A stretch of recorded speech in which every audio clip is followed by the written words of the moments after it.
শুরু করিতেছি মহান আল্লাহর নামে, যিনি পরম করুণাময় এবং অত্যন্ত দয়ালু। দেশের এই পরিস্থিতিতে, বন্যা পরিস্থিতিতে আমাকে আসতেই হলো আবার ভিডিওতে। আমি সোশ্যাল মিডিয়ার মাধ্যমে যেভাবে দেখলাম যে এত পানি, বিশেষ করে আমি আমাদের এলাকায় দেখলাম যে 93 সালের পরে হবিগঞ্জে এত পানি খোয়াই নদীর উপরে কখনো হয়নি।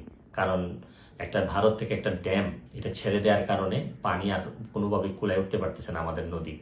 এইদিকে আবার আমাদের দেখলাম যে ফেনীতে তো মানে শুধু বাড়ির ভিতরে ঢুকছে তা না, বাড়ির চালের উপর দিয়ে পানি যাচ্ছে।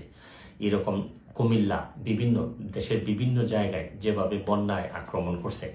আমি যেহেতু বন্যা নিয়ে কাজ করছি, আমার কাছে মনে হয়েছে যে এই বন্যার সময় আমার একটা অধিকার আছে যে আপনাদের সবাইকে একটা আহ্বান করার, যে যে যে এলাকায় কৃতি সন্তান আছেন তারা নিজেরা একটু ঝাঁপিয়ে পড়েন মানুষের। কারণ দূর থেকে বন্যা বলতে আমরা পানি দেখি, কিন্তু আপনি যদি কাছে যান, প্রতিটা পরিবার যে কি পরিমাণ কষ্ট হয়, কাছে গেলে বুঝতে পারবেন যে মানুষের কষ্ট।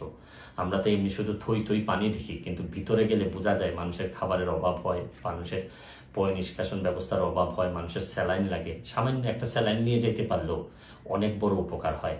আমি বিশেষ করে প্রধান উপদেষ্টা মহোদয় ডক্টর মোহাম্মদ ইউনূস সাহেবকে অনুরোধ করব যে সারা দেশে ওনার তো তৃণমূলে কাজ করার অভিজ্ঞতা আছে, উনি যদি একটু ব্যবস্থা নেন মানুষ অনেক বেশি শান্তি পাবে। কারণ আমি আরেকটা জিনিস, আমার এলাকায় নিজের হবিগঞ্জের যারা যারা আছেন, যারা আমাকে, আমার আত্মীয় স্বজন, যারা ফলোয়ার আছেন, তাদেরকে বলবো যে আপনারা যে যেভাবে পারেন আমাদের এলাকার, অন্তত এলাকার মানুষগুলারে সেভ করার চেষ্টা করেন। আমার পক্ষ থেকে আমি যেভাবে পারি কিছু না কিছু সহযোগিতা করার চেষ্টা করব।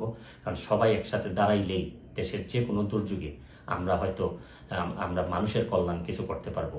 আমরা বহু মানুষ আছি, হয়তো মানুষ একটু বিপদে পড়লেই কাজে আসতে পারি, হয়তো আমরা চেয়ে ঘুরে বেড়া না, আমরা হয়তো অনেক বেশি প্রতিবাদকারী না, বা সব জায়গায় দাঁড়াই যেতে পারি না, অনেক লিমিটেশন নিয়েই মানুষ হিসাবে বেঁচে থাকি।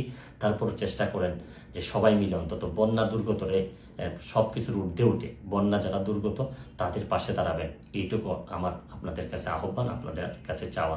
তারপর আমি একটা জিনিস বলি যে খুব খারাপ, এখনো আমাদের এলাকায় নদী ভাঙ্গন দেখা দেয়নি, নদীর চারদিকে পানি পড়তেছে। যদি ভাঙ্গন দেখা দেয়, খুবই খারাপ অবস্থা হয়, তাহলে আমার একটা, আপনারা নিশ্চিত থাকতে পারেন আমি যেভাবেই হোক সশরীরে আপনাদের মাঝে হাজির হব। আমি চেষ্টা করবো আমার সর্বস্ব দিয়ে যাদের জন্য আমি শপথ নিয়েছিলাম তাদের পাশে দাঁড়ানোর। ভালো থাকবেন, সুস্থ থাকবেন।